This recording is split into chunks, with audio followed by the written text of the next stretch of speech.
Bueno, bienvenidos a una sesión más de El Círculo Bastiat, en este ciclo, ¿sí?, en el cual estamos analizando este documento al que yo bauticé como el Decálogo Económico para el Buen Comportamiento del Gobierno, que consiste, pues vamos a decirlo así, en 10 mandamientos o 10 preceptos que el gobierno debe de respetar si ha de contribuir a que la actividad económica de los particulares funcione lo mejor posible, ¿sí? Funcione lo mejor posible.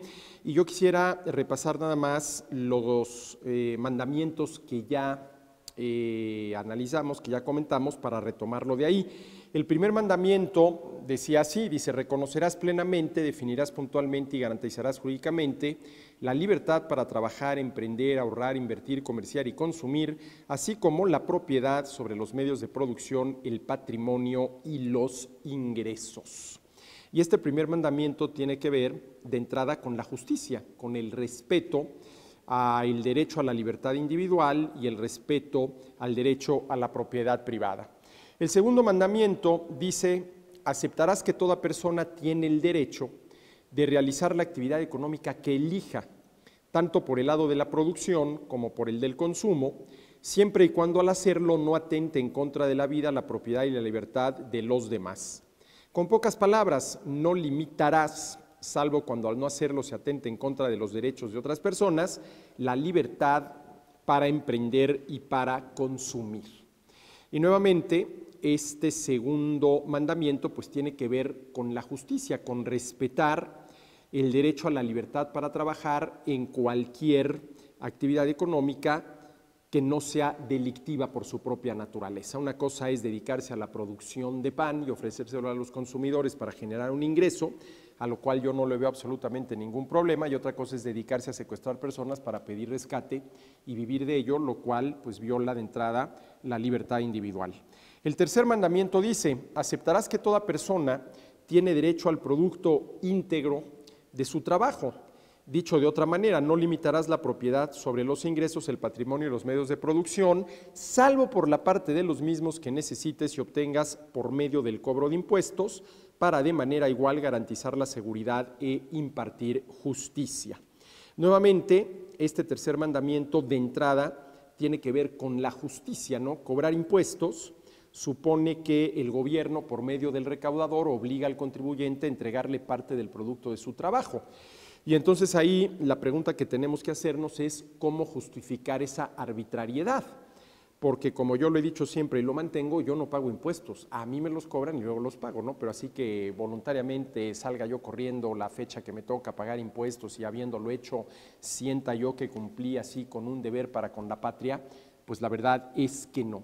Y aquí el gran reto que tenemos los liberales pues es el de justificar precisamente el cobro de impuestos, ¿no? Y la justificación que yo he encontrado es que en la medida en que se le cobre lo mismo a todos, para que no haya redistribución por el lado del cobro de impuestos, y se le dé lo mismo a todos, para que tampoco haya redistribución por el lado del gasto, bueno, pues eso se podría justificar, eso podría justificar el cobro de impuestos.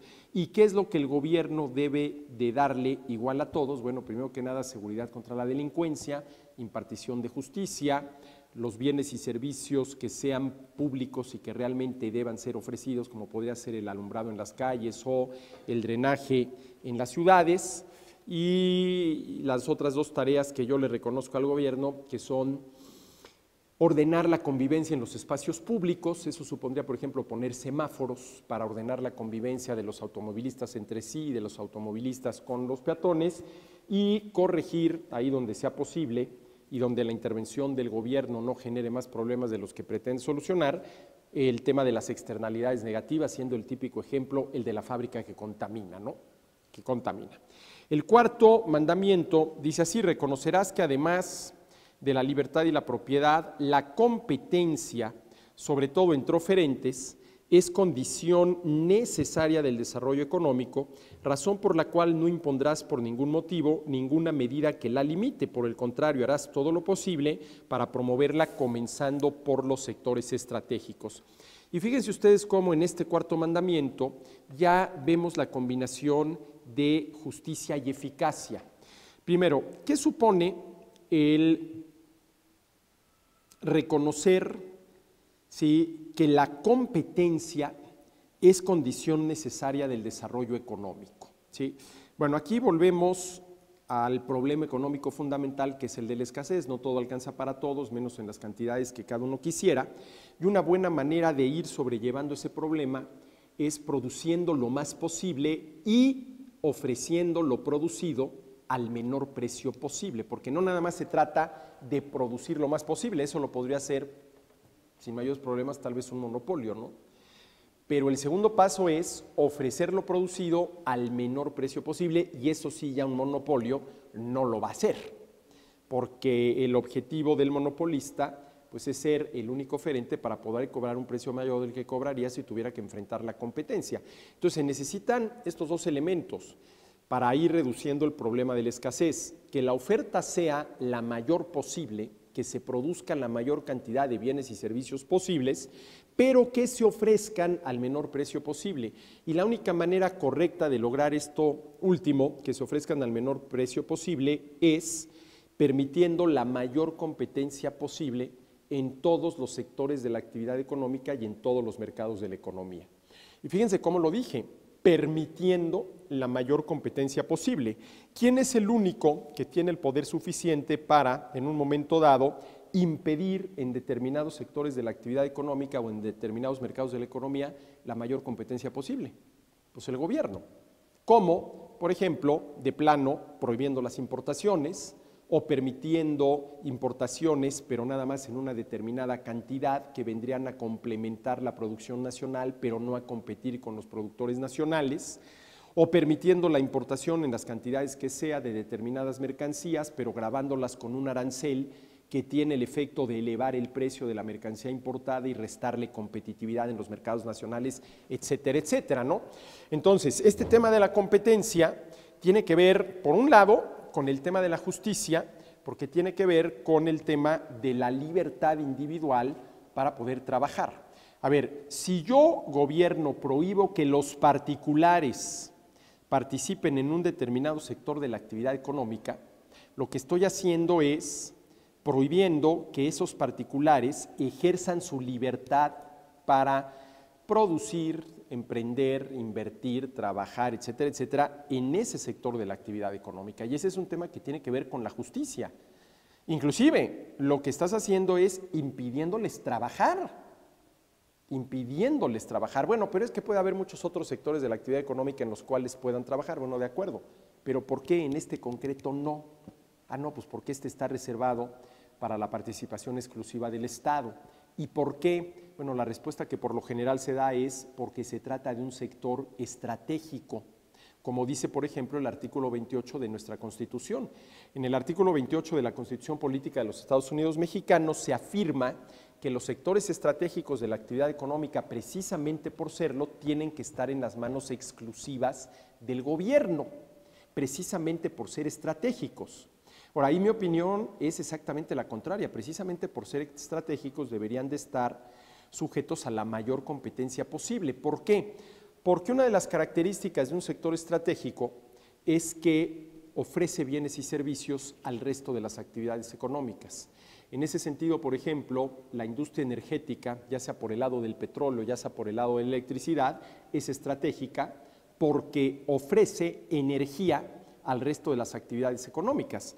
¿Qué actividad económica hoy en día no utiliza en mayor o menor medida electricidad o algún energético derivado del petróleo, como puede ser la gasolina o el diésel? Pues prácticamente todas, ¿no? Entonces, si esas actividades económicas están monopolizadas por el gobierno y por lo tanto al margen de la competencia, habrá que ver si realmente son capaces de ofrecer lo que ofrecen al menor precio posible, ¿sí? Habrá que ver si es realmente eso posible, porque se podría decir que sí, porque al ser empresas del gobierno las que operan en estos sectores, pues no lo hacen con afán de lucro y por lo tanto no existe un incentivo de quienes están al frente de esas empresas de aumentar los precios, y podrían ofrecer sus productos a lo que los economistas clásicos, comenzando por Adam Smith, llamaban el precio natural.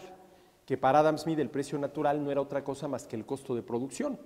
Entonces Adam Smith decía que hay un precio natural, que para él era el costo de producción, y luego hablaba del precio de mercado, que es el precio al cual se realiza el intercambio, que podría ser superior al precio natural dependiendo del grado de competencia que hubiera en cada mercado y de la relación entre oferta y demanda de ese producto, ¿no? Entonces uno podría pensar que estas empresas estratégicas o que operan en sectores estratégicos, como sería el caso, por ejemplo, de Petróleos Mexicanos o de la Comisión Federal de Electricidad en nuestro país, dado que no son empresas privadas y no operan con afán de lucro, pues podrían ofrecer su producto al costo de producción. Y entonces ese sería que el menor precio posible para que esos productos se siguieran ofreciendo, porque con ese menor precio posible se cubren los costos de producción y no hay problema. Pero fíjense que aquí hay una cosa muy interesante. A ver, se nos dice que dado que el petróleo es un don de la naturaleza y está ahí en el subsuelo del país, pues habría que explotarlo en beneficio de todos, porque pues al final de cuentas, y esto es cierto, el petróleo no es producto del trabajo de alguien, es un don de la naturaleza. Ya la gasolina es otra cosa, ¿no? Pero el petróleo como tal es un don de la naturaleza, que por suerte o por desgracia, dependiendo cómo se le vea el asunto, pues está ahí en el subsuelo del país y entonces vamos a explotarlo en beneficio de los mexicanos. Por ejemplo, vamos a sacar el petróleo, lo vamos a vender y con los ingresos obtenidos de esa venta, pues vamos, por ejemplo, a abrir escuelas públicas, hospitales públicos, a construir carreteras, todo aquello que podría a la larga beneficiar a los mexicanos. Pero para lograr el mayor beneficio posible para los mexicanos, esos productos tendrían que venderse al mayor precio posible. Porque si tú los vendes al costo de producción, pues no te sobró eso que yo llamo una ganancia extraordinaria, que es lo que podrías utilizar, por ejemplo, para abrir escuelas, abrir hospitales, construir carreteras, etcétera, etcétera. Entonces aquí hay una paradoja, ¿no? Porque claro, si yo quiero explotar el petróleo no en beneficio de los consumidores del hidrocarburo, sino en beneficio de todos los mexicanos, aquello lo tengo que vender al mayor precio posible. ¿Y quiénes somos los que vamos a acabar pagando el mayor precio posible? Pues entre otros los consumidores mexicanos. Ah, no, pero es que se lo venderías al mayor precio posible solamente a los consumidores extranjeros, no a los consumidores mexicanos. Bueno, de acuerdo. La pregunta es, ¿eso es así? Veamos el caso de la gasolina. Ahorita en las ciudades de la frontera norte del país, en donde los consumidores sí tienen la opción de irse a comprar gasolina al otro lado, el precio de la gasolina, de la Magna y de la Premium, está más o menos a la mitad de lo que lo tenemos, por ejemplo, aquí en el centro del país, en la Ciudad de México. A la mitad. ¿Y ustedes creen que Pemex le pierde? Pues yo lo dudo mucho. Y si le pierden, pues entonces sí vamos a ponerle el grito en el cielo, porque quiere decir que están mal administrando un recurso que supuestamente es de todos nosotros, ¿no? Pero ¿por qué allá lo tienen que ofrecer a la mitad? Si aquí el litro anda entre 13 y 14 pesos, allá anda entre 7 y 8 del Premium de la Magna. ¿Por qué? Porque allá, ¿sí?, las gasolinerías, ¿sí?, concesiones de Pemex, franquicias de Pemex, sí tienen competencia. Tú vives en Ciudad Juárez, ¿no te parece el precio al que te está ofreciendo la gasolina Pemex? Pues aprovechas el fin de semana, te pasas a al Paso, Texas, haces el súper y de paso pues cargas el coche, ¿no? Cargas el coche de gasolina porque allá la gasolina es más barata que aquí, porque allá, conforme va bajando el precio del petróleo en el último semestre, el precio de la gasolina también fue bajando, mientras que aquí fue exactamente lo contrario, ¿no? Entonces aquí habría que tener mucho cuidado con esa idea de que los sectores estratégicos, precisamente por serlo, tienen que estar en las manos, ¿sí?, en las manos monopólicas del gobierno y por lo tanto constituirse en empresas estatales, ¿sí?, en empresas estatales. Porque, a ver, si a estas vamos, ¿cuál creen ustedes que sea la producción más importante de todas? Hombre, pues a mí me queda muy claro que la producción de alimentos, ¿no? La producción de alimentos es algo mucho más importante que la producción de electricidad. Yo prefiero estar bien alimentado y a oscuras que muy iluminado y muriéndome de hambre. Hombre, ojalá y pudiéramos tener las dos, ¿no? Bien alimentado y que cuando prendes el switch tengas luz. Pero si me dieran a escoger entre producir alimentos o producir electricidad, pues a mí claramente me quedo con la producción de alimentos, ¿sí? ¿Y por qué la producción de alimentos, que sin duda alguna es estratégica, pues porque de eso depende de que sobrevivamos o no, no está en las manos monopólicas del gobierno? Bueno, ¿por qué? No lo sé, pero bendito sea Dios, ¿no? Porque se imaginan si toda la producción, distribución, comercialización, oferta de alimentos estuviera en las manos monopólicas del gobierno, pues probablemente sí, no tendríamos a nuestra disposición la cantidad y calidad de alimentos que tenemos ahorita.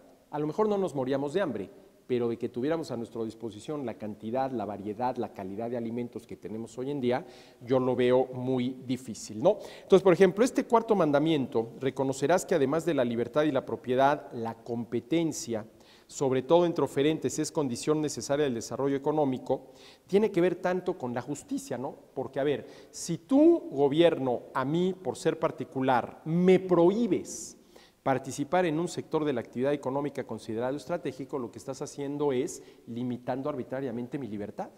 Me estás impidiendo trabajar y realizar un trabajo como podría ser producir electricidad o extraer petróleo y producir gasolina, que no son actividades delictivas por su propia naturaleza, razón por la cual no deberían de estar prohibidas. Ese es un tema que tiene que ver con la justicia.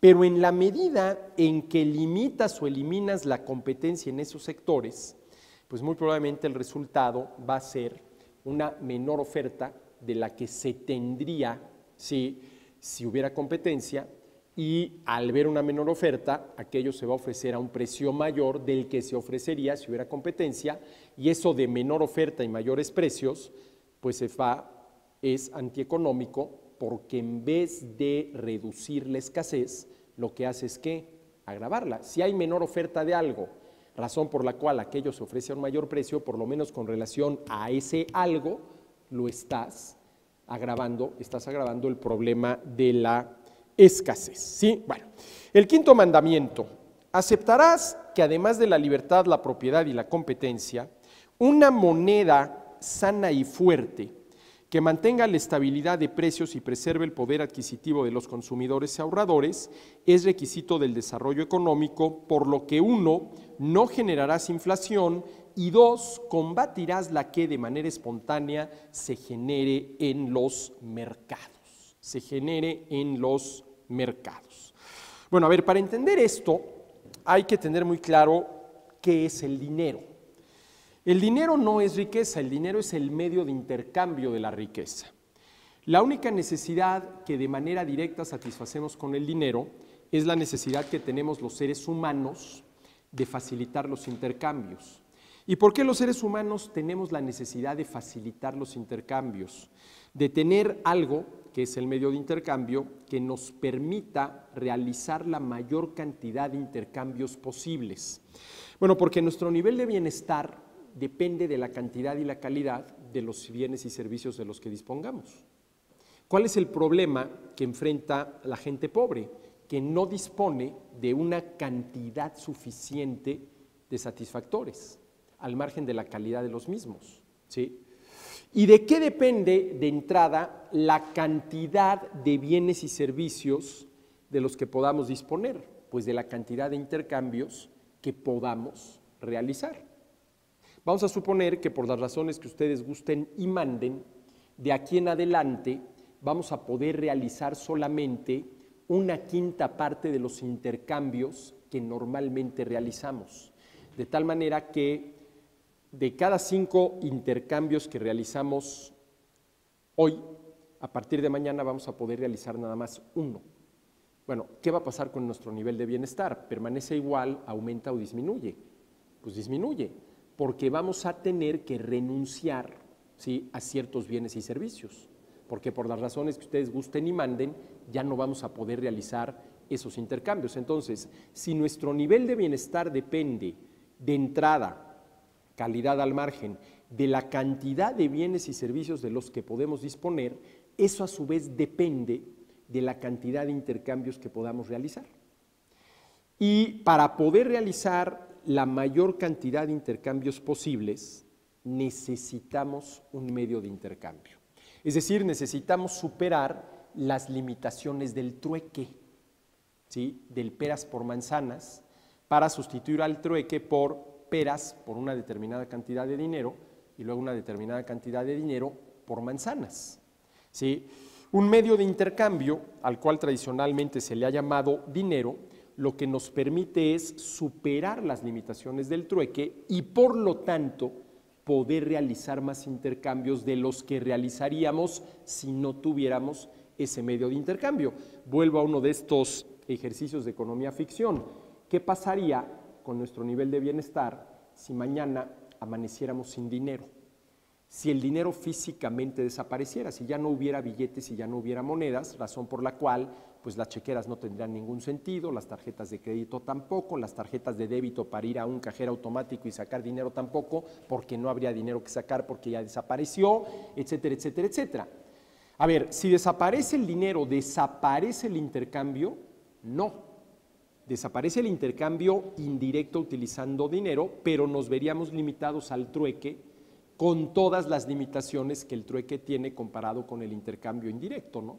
Fíjense ustedes la importancia que tiene el dinero. El dinero es una herramienta maravillosa, por lo que hace posible el intercambio indirecto. Por eso cuando yo oigo a alguien que dice es que el maldito dinero, el colchino dinero, hijo del demonio, producto de Satanás y no sé cuántas cosas por el estilo, me le quedo viendo y digo, qué bien se ve que no tienes la más remota idea de lo que es el dinero, ¿no? Porque el dinero no es más que una herramienta, y es una herramienta muy eficaz, es una herramienta muy útil, ¿no? De la misma manera que si lo que tú quieres hacer es escribir, pues esta pluma es una herramienta muy útil, y no tendrá ningún sentido decir la maldita pluma, la desgraciada de la pluma, hija del demonio, producto de Satanás. A ver, ¿qué quieres decir? Es que utilizaste la pluma para asesinar a alguien. Bueno, pero entonces la culpa no es de la pluma, la culpa es mía, que le estoy dando un mal uso a la pluma, pero no le eches la culpa a la pluma, ¿no? Sí, la verdad es que el dinero es una herramienta maravillosa porque permite el intercambio indirecto. Y al permitir el intercambio indirecto, lo que hace posible es potenciar la economía, por ejemplo, a través del ahorro, a través de las inversiones directas, que son las que abren empresas, producen bienes y servicios, crean empleos, generan ingresos, a través del intercambio, ¿sí? A través del intercambio. En pocas palabras, el dinero es el medio indispensable para poder potenciar la economía. Sobre todo si por potenciar la economía entendemos lograr algo más que satisfacer las necesidades básicas y no morirnos de hambre, y lograr otros objetivos como podría ser un mínimo de seguridad económica, por ejemplo, tener garantizada desde hoy la satisfacción de las necesidades básicas mañana, lograr mayores niveles de bienestar material como podría ser el contar con cada vez mejores satisfactores capaces de satisfacer mejor nuestras necesidades, o inclusive el trascender el ámbito de lo material para lograr la satisfacción de otras necesidades de tipo espiritual o cultural, como podría ser, por ejemplo, el leer 100 años de soledad de Gabriel García Márquez, que es un gusto, es un placer, pero que estrictamente hablando pues no tiene nada que ver con la satisfacción de las necesidades básicas. Es decir, si yo no leo a García Márquez, pues ni me muero de hambre, ni me muero de una enfermedad, ni nada por el estilo. Hombre, dejo de darme un gusto literario, un gusto estético, que es validísimo, ¿no? Pero en ello no me va la vida. Entonces, el dinero es el medio para poder potenciar la economía. Ahora bien, ¿qué características debe tener el dinero para que efectivamente sea ese medio eficaz de intercambio? Pues debe de preservar su poder adquisitivo, ¿sí? Debe de preservar su poder adquisitivo. ¿Qué quiere decir que el dinero preserve su poder adquisitivo? No quiere decir, como por lo general se podría pensar, que los precios no aumenten. No, el dinero preserva su poder adquisitivo si los precios no aumentan, ¿sí? Pero si los precios no aumentan, a ver, fíjense, ¿qué condición tendría que cumplirse para que los precios no aumenten o tampoco bajen, para que se mantengan estables? ¿Perdón?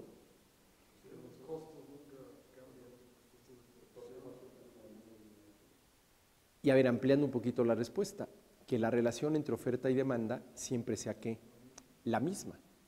Que si la demanda aumenta 10%, la oferta inmediatamente 10%, que si la oferta disminuye 7%, la demanda disminuye 7%. Es decir, para que los precios no cambien, para que haya estabilidad de precios en el sentido literal del término, que el precio de 1 kilogramo de manzana siempre sea 25 pesos, lo que se requiere es que la relación entre oferta y demanda de manzanas siempre sea la misma. Ojo, no que no cambie, sino que siempre sea la misma, lo cual quiere decir que si aumenta la demanda por manzanas 10%, inmediatamente la oferta aumente 10%, o si disminuye la oferta por manzanas 7%, la demanda inmediatamente disminuye a 7%.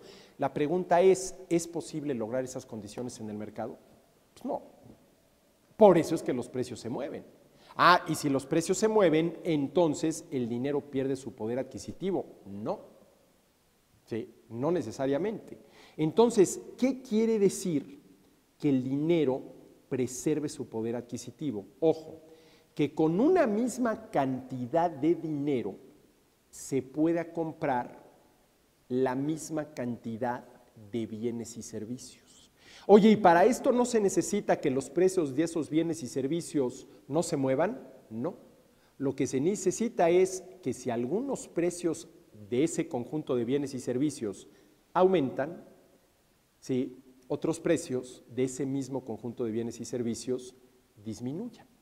Así es como hay que entender, ¿sí?, la estabilidad de precios y la preservación del poder adquisitivo del dinero. Es decir, el dinero preserva su poder adquisitivo cuando con la misma cantidad de dinero se puede comprar el mismo conjunto de bienes y servicios. Déjenme ponerles un ejemplo numérico. A ver, vamos a suponer 3 mercancías, A, B y C. Es todo lo que hay para comprar en el mercado, A, B y C. El precio de A es 5 pesos, el precio de B es 10 pesos y el precio de C es 15 pesos. Si el precio de A es 5, el precio de B es 10 y el precio de C es 15, ¿cuánto dinero se necesita para comprar estas 3 mercancías a esos precios? 30 pesos. ¿Sí? Con 30 pesos podemos comprar esos 3 bienes y servicios a esos precios. Y vamos a suponer que en esa economía hay 30 pesos. Entonces hay una cantidad de dinero suficiente para poder comprar A, B y C a estos precios. Ahora, a ver, vamos a suponer, ¿sí?, que el precio de A, que era 5 originalmente, sube a 10 y que la cantidad de dinero sigue en 30 pesos. Si el precio de A sube a 10, el precio de B se queda en 10 y el precio de C se queda en 15 y la cantidad de dinero es 30 pesos, ¿habrá dinero suficiente para comprar estas 3 mercancías a los nuevos precios? No, te hacen falta 5 pesos. ¿Sí? Si la cantidad de dinero permaneció constante en 30 y alguien paga 10 pesos por A en vez de 5, ¿qué va a tener que pasar con el precio de B y o C? Va a tener que bajar, porque no va a haber dinero suficiente para comprarlos a esos precios. Vamos a suponer que el precio de B baja a 5 pesos. Entonces, ¿qué sucedió? Que el aumento en el precio de A se vio compensada con la baja en el precio de B. Y entonces, con la misma cantidad de dinero, sigues comprando la misma combinación de bienes y servicios A, B y C, pero a precios ¿qué? Distintos. Los precios se movieron. Aumentó el precio de A, bajó el precio de B. Ahora, claro, aquí la pregunta, señores, es ¿y qué sucede si a un precio de 5 el productor de B ya no recupera sus costos de producción y incurre en pérdidas? Bueno, en ese caso, una de dos. O se esfuerza para volverse más productivo y reducir su costo de producción de tal manera que le sea rentable vender al precio de 5, o si no logra volverse más productivo, tendrá que dedicarse a producir algo más, en lo cual sí lo sea. En lo cual sí lo sea. ¿De acuerdo? Entonces, a ver, ¿sí? Hay que entender la estabilidad de precios, la preservación en el poder adquisitivo del dinero, ¿sí?, como aquella condición en la cual con una misma cantidad de dinero se puede comprar la misma cantidad de bienes y servicios. Esa es la definición correcta de estabilidad de precios y de preservación del poder adquisitivo del dinero. Ahora, a ver, este ejemplo que acabo de poner aquí, A, B y C, con 30 pesos, pues es muy sencillito. En principio es correcto, ¿sí? Es muy sencillito. Allá afuera las cosas son un poquito más complicadas. Y la pregunta que tendríamos que hacernos, atendiendo ya a la realidad de allá afuera, que es un poquitín más complicada, es ¿cómo se logra preservar el poder adquisitivo del dinero? ¿Cómo se logra preservar el poder adquisitivo del dinero? Y la receta, al menos desde el punto de vista teórico o en el papel, es muy sencilla. ¿Sí? A ver, ¿qué se requiere para que, y ya de alguna manera lo respondimos hace rato, el precio de las manzanas, vamos a analizar esto primero a nivel micro, el precio de las manzanas sea siempre el mismo? Pues que la relación entre oferta y demanda de manzanas sea siempre que la misma. A ver, vamos a suponer que partimos de una posición inicial en el cual el precio del kilogramo de manzanas es 5 pesos. ¿Sí? ¿Qué pasa? ¿Qué tiene que suceder si de pronto aumenta la oferta de manzanas en 10%? Porque fue un año estupendo, la cosecha de manzanas fue excepcional y de pronto hay un 10% más de ofertas de manzanas en el mercado. ¿Qué tiene que pasar si la oferta de manzanas aumentó en 10% para que el precio del kilogramo de manzanas se mantenga en 5%? Que la demanda aumente en 10%. Si la demanda aumenta en 10%, entonces sí se mantiene el precio de las manzanas. Esto a nivel micro. Ahora, a ver, hagamos el mismo tipo de ejercicio a nivel macro. Vamos a suponer que la oferta agregada, que ya no es nada más la oferta de manzanas, sino la oferta de todos los bienes y servicios producidos en el país o importados de afuera, aumenta un 5%. ¿Qué se requiere para que se mantengan los precios? Que la demanda agregada aumente también en un 5%. ¿Sí? Bueno, hasta ahí no estamos haciendo más que aplicando la más estricta lógica económica. Ahora bien, ¿qué se requiere para que la demanda agregada, que ya no es nada más la demanda por manzanas, sino la demanda de todos por todo lo que se ofrece en la economía, haya sido producido internamente o importado del exterior, aumente 5%? Bueno, ¿y para eso qué se requiere? Que aumente la cantidad de dinero en un 5%. Que aumente la cantidad de dinero en un 5%. Porque, a ver, señores, ¿para qué utilizamos el dinero? Bueno, a ver, lo podemos utilizar de manera racional, fundamentalmente para 3 cosas. Para comprar bienes y servicios, para atesorarlo, meterlo en una caja de zapatos y guardarlo debajo del colchón, o para prestárselo a alguien más. Salvo el caso de atesorarlo, meterlo en una caja de zapatos y meterlo debajo del colchón, si cualquiera de las otras 2 opciones, yo utilizo mi dinero para comprar bienes y servicios o te lo presto a ti para que tú lo gastes, ese dinero se va a estar, ¿qué? Gastando. ¿Sí? Miren, los economistas nos llenamos la boca diciendo, ¿sí?, o hablando de la circulación del dinero, pero estrictamente hablando el dinero no circula, el dinero se intercambia, que es muy distinto, ¿no? Que circule el dinero supondría, y vamos a hacerlo gráfico, lo más gráfico posible, algo más o menos así. A ver, por favor, pasen aquí frente a las cámaras ustedes 2, ¿sí? Pónganse aquí uno de este lado y otro de este lado.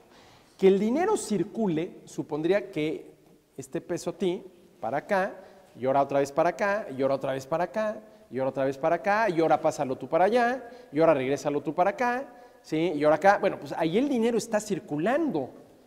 Bueno, eso es lo que sucede con el dinero.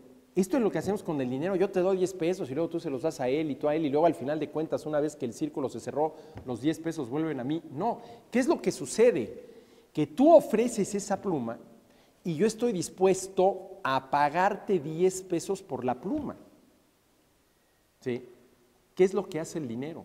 ¿Qué es lo que hacemos con el dinero? Lo intercambiamos por bienes y servicios. Y eso quiere decir que con el dinero lo que hacemos es generar ¿qué? Demanda.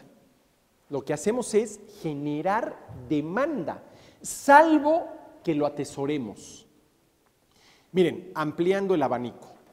Uno con su dinero, yo con estos 10 pesos puedo hacer de manera racional 4 cosas. Uno, gastarlo en bienes y servicios. 2, invertirlo directamente para producir bienes y servicios. 3, prestártelo a ti a cambio de los intereses que me vas a pagar para que tú lo gastes. En estos 3 casos hay gasto. Si yo lo gasto para comprar bienes y servicios de consumo final, pues estoy demandando bienes y servicios de consumo final. Si yo lo invierto directamente abriendo un negocio para producir tacos, ¿sí? Lo estoy gastando en bienes de capital, en todo aquello que se necesita para poner una taquería que empiece a funcionar y ofrecerle los tacos a los consumidores. Si yo te lo presto a ti, muy probablemente tú ese dinero que yo te estoy prestando lo vas a gastar de alguna manera. Si no, ¿para qué lo pediste prestado? Y lo cuarto que yo puedo hacer con el dinero es atesorarlo, ¿no? Guardarlo en una caja de zapatos y meterlo debajo del colchón. Solamente en este caso, ¿sí? Ese dinero no está generando demanda. Pero en cualquiera de los otros 3 estamos generando demanda, ¿no? Estamos generando demanda. Entonces, a ver, ¿cuál es la regla del juego que tendría que cumplirse para lograr la preservación en el poder adquisitivo del dinero, entendiendo por tal el que con una misma cantidad de dinero se pueda comprar siempre la misma cantidad de bienes y servicios, aunque no necesariamente al mismo precio? Pues muy sencillo, que la cantidad de dinero que se intercambia en la economía aumente o disminuya conforme aumenta o disminuye la oferta agregada. Y la oferta agregada está compuesta de los bienes y servicios que se producen en el país más las importaciones. Cualquier producto ofrecido en un país, una de dos, o dice hecho en el país, o dice hecho fuera del país, o dice hecho en México, o dice made in China, o en cualquier otro país, ¿sí? Entonces, claro, desde el punto de vista teórico, ¿sí? Esta es la receta. Si hemos de preservar el poder adquisitivo del dinero, ¿sí? La demanda agregada tendrá que moverse al parejo ¿de qué? De la oferta agregada. Bueno, ¿y qué se requiere para eso? Pues que la cantidad de dinero que se intercambia en la economía, dinero producido en nuestros sistemas por el Banco Central, aumente o disminuya conforme aumenta o disminuye la oferta agregada. Esa sería la receta, ¿sí? Esa sería la receta. Ahora, claro, ¿cuál es el problema al que se enfrentan las autoridades monetarias allá afuera? Es el problema de la información. Porque, a ver, aquí en México normalmente nos enteramos